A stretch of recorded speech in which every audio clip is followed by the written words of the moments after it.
Welcome to The Explainer. Today, we're diving into a genuinely monumental era, the American Civil War.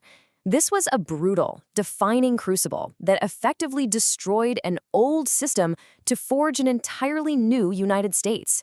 So let's unpack the historical data and see exactly how a nation tore itself apart and how it eventually went about stitching itself back together. Okay, let's just jump right in with our guiding question, because to truly understand a conflict of this magnitude, we have to look at the root causes, right? We need to ask, what fundamental economic and social divide, primarily driven by the institution of slavery, catalyzed the outbreak of the American Civil War? Keep this in the back of your mind because it's the engine driving everything we're about to cover. Here is our roadmap for today. We're going to break this history down into 6 chronological phases. The root of the divide, the election of 1860, a war transformed, strategy of total war, Reconstruction, and finally, echoes of the conflict.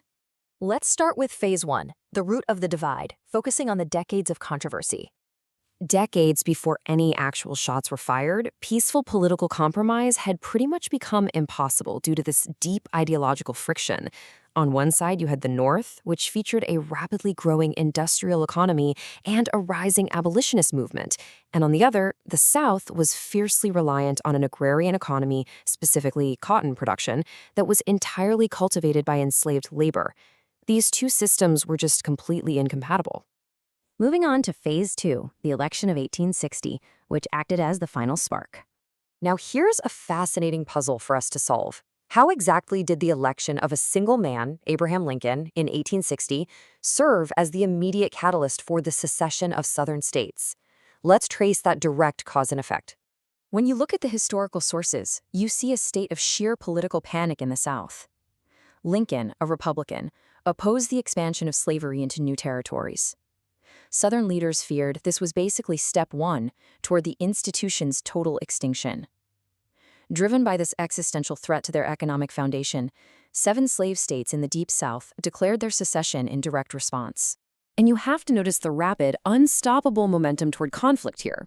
In November 1860, Lincoln is elected. But, he wasn't inaugurated until March of 1861. That 4-month gap gave the South time to prepare. By his inauguration, 7 states had already seceded to form the Confederate States of America, and they started seizing federal forts in their territory.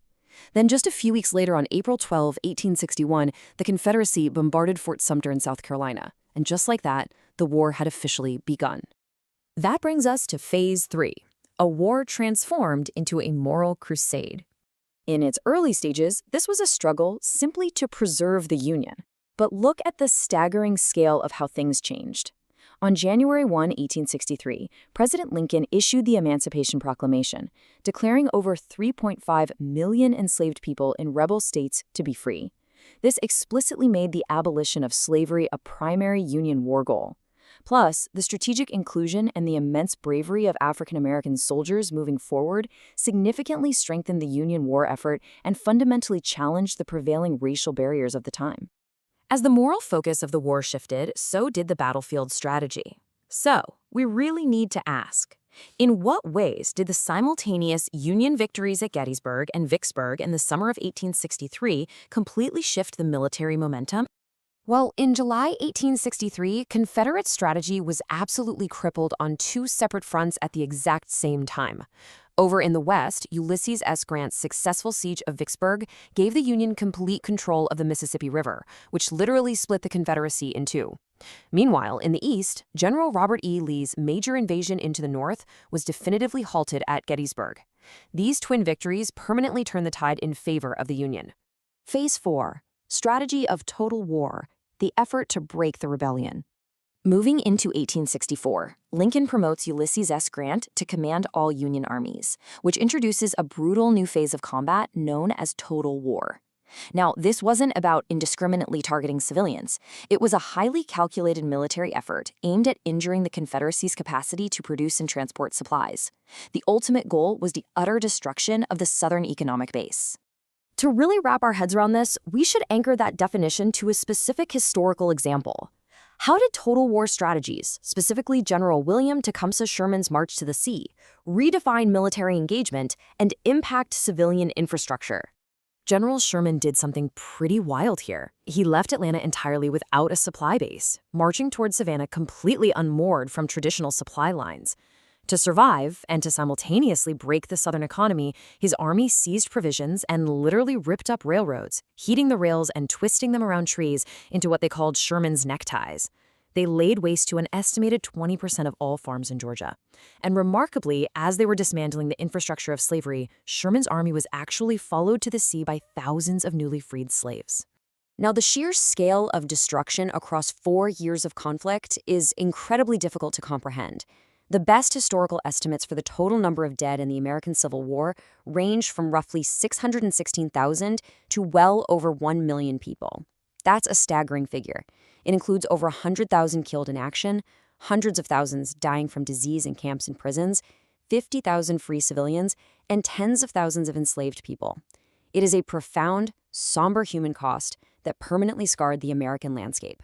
Let's move into Phase 5, Reconstruction and New Rights. In the aftermath of all that devastation, the nation faced the absolutely monumental task of reintegrating a ruined South while building a completely new legal framework. During the Reconstruction era, 3 crucial amendments redefined American citizenship. First, you have the 13th Amendment, which permanently outlawed slavery. Next, the 14th Amendment guaranteed birthright citizenship and equal protection under the law. And finally, the 15th Amendment ensured that voting rights could not be denied on account of race. But of course, the progressive promises of Reconstruction did not go unchallenged. We have to look objectively at the history and ask, what systemic political resistance and compromises ultimately dismantled federal enforcement during Reconstruction and gave rise to the Jim Crow era? Basically, radical Republicans in the North demanded strict enforcement of civil rights, but they faced immense, violent resistance.